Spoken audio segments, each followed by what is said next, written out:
Hi hello ನಮಸ್ಕಾರ. Supreme ಟಿವಿಗೆ ಸ್ವಾಗತ. ಧಾರವಾಡ ಕೇಂದ್ರ ಕಾರಾಗೃಹದಲ್ಲಿ ಗಂಭೀರ ಆರೋಪವೊಂದು ಬೆಳಕಿಗೆ ಬಂದಿದೆ. ಪೋಕ್ಸೋ ಪ್ರಕರಣದಲ್ಲಿ ಜೈಲು ಸೇರಿರುವ ಆರೋಪಿ ಜೈಲಿನೊಳಗಿಂದಲೇ ಸ್ಮಾರ್ಟ್ಫೋನ್ ಬಳಸಿ ಅಪ್ರಾಪ್ತೆಗೆ ವಿಡಿಯೋ ಕಾಲ್ ಮಾಡಿ ಮಾನಸಿಕ ಹಿಂಸೆ ನೀಡುತ್ತಿರುವ ಘಟನೆ ಶಾಕ್ ಮೂಡಿಸಿದೆ. ಜೈಲಿಗೆ ಹೋದರೂ ಬುದ್ಧಿ ಕಲಿಯದ ಪಾಗಲ್ ಪ್ರೇಮಿ ಇದೀಗ ಜೈಲಿನಿಂದಲೇ ತನ್ನ ಕೃತ್ಯ ಮುಂದುವರಿಸುತ್ತಿರುವುದು ಆತಂಕಕಾರಿ ಬೆಳವಣಿಗೆ. ಹೌದು ವೀಕ್ಷಕರೇ, ಧಾರವಾಡ ಕೇಂದ್ರ ಕಾರಾಗೃಹದಲ್ಲಿರುವ ಪೋಕ್ಸೋ ಆರೋಪಿಯೊಬ್ಬ ಜೈಲಿನೊಳಗಿಂದಲೇ ಸಂತ್ರಸ್ತೆಯೊಂದಿಗೆ ಸಂಪರ್ಕದಲ್ಲಿದ್ದು ವಿಡಿಯೋ ಕಾಲ್ ಮೂಲಕ ಕಿರುಕುಳ ನೀಡುತ್ತಿರುವುದು ಬೆಳಕಿಗೆ ಬಂದಿದೆ.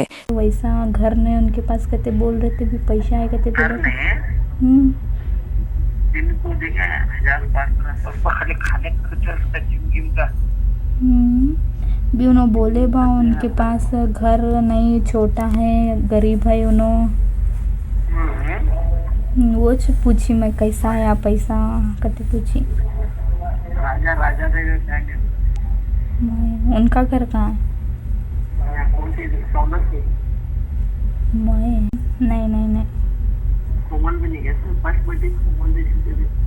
कौन भी ना बेबा, मैं एकली है।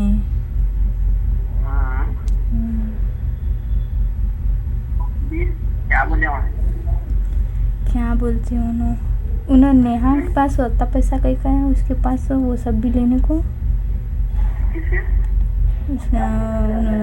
उसका लवर है तो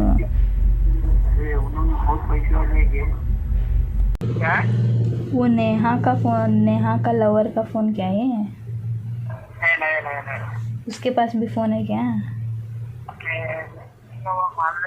तुम्हारी चाची बोले थे भी 2 बड़ा फोन लेकर गया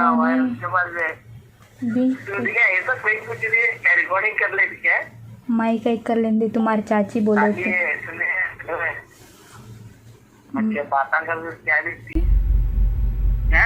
नेहा उनके पापा मुझे क्या की बोले कहते, कौन बोले तुझे? नहीं बाजू बच्चे थे ना वीडियो में वो पूछा है मैं क्या ने भी क्या बोलता क्या नहीं पगाड़ी भी क्या कि मैं उन्हें मेरे साथ बात नहीं कर रही।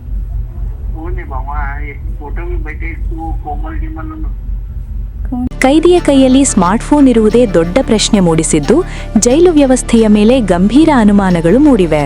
ಆರೋಪಿ ವಿಡಿಯೋ ಕಾಲ್ ಮಾಡಿ ತನ್ನ ಪರವಾಗಿ ಕೋರ್ಟ್ನಲ್ಲಿ ಹೇಳಿಕೆ ನೀಡುವಂತೆ ಒತ್ತಾಯಿಸುತ್ತಿದ್ದಾನೆ ಎನ್ನಲಾಗಿದೆ. ಅಷ್ಟೇ ಅಲ್ಲ, ಕಾಲ್ ಸ್ವೀಕರಿಸದಿದ್ದರೆ ಜೀವ ಬೆದರಿಕೆ ಹಾಕುತ್ತಿದ್ದು ಅಪ್ರಾಪ್ತೆಯ ಹೆಸರು ಕೈಯಲ್ಲಿ ಬರೆದುಕೊಂಡು ವಿಡಿಯೋ ಕಾಲ್ ಮಾಡಿ ಮಾನಸಿಕ ಒತ್ತಡ ಹೆಚ್ಚಿಸುತ್ತಿದ್ದಾನೆ ಎಂಬ ಆರೋಪ ಕೇಳಿಬಂದಿದೆ. ತನ್ನ ಜೊತೆಗಿನ ಅಶ್ಲೀಲ ವಿಡಿಯೋಗಳನ್ನು ವೈರಲ್ ಮಾಡುವುದಾಗಿ ಬೆದರಿಕೆ ಹಾಕಿರುವುದು ಮತ್ತಷ್ಟು ಆಘಾತ ಮೂಡಿಸಿದೆ. ಇದಕ್ಕೂ ಮೀರಿಸಿ ಜೈಲಿನಲ್ಲಿದ್ದರೂ ನಾನು ರಾಜನಂತೆ ಇದ್ದೇನೆ ಎಂದು ಹೇಳಿಕೊಂಡು ಹೊರಗಿನ ವ್ಯಕ್ತಿಗಳ ಹೆಸರನ್ನು ಉಲ್ಲೇಖಿಸಿ ಬೆದರಿಕೆ ಹಾಕುತ್ತಿರುವುದಾಗಿ ತಿಳಿದುಬಂದಿದೆ. ಜೈಲುಗಳಲ್ಲಿ ಸ್ಮಾರ್ಟ್ಫೋನ್ ಬಳಕೆ, ಜೈಲಿನಿಂದಲೇ ಅಪರಾಧ ಚಟುವಟಿಕೆ ಇದು ರಾಜ್ಯದ ಜೈಲುಗಳ ಭದ್ರತೆ ಬಗ್ಗೆ ದೊಡ್ಡ ಪ್ರಶ್ನೆ ಎಬ್ಬಿಸಿದೆ.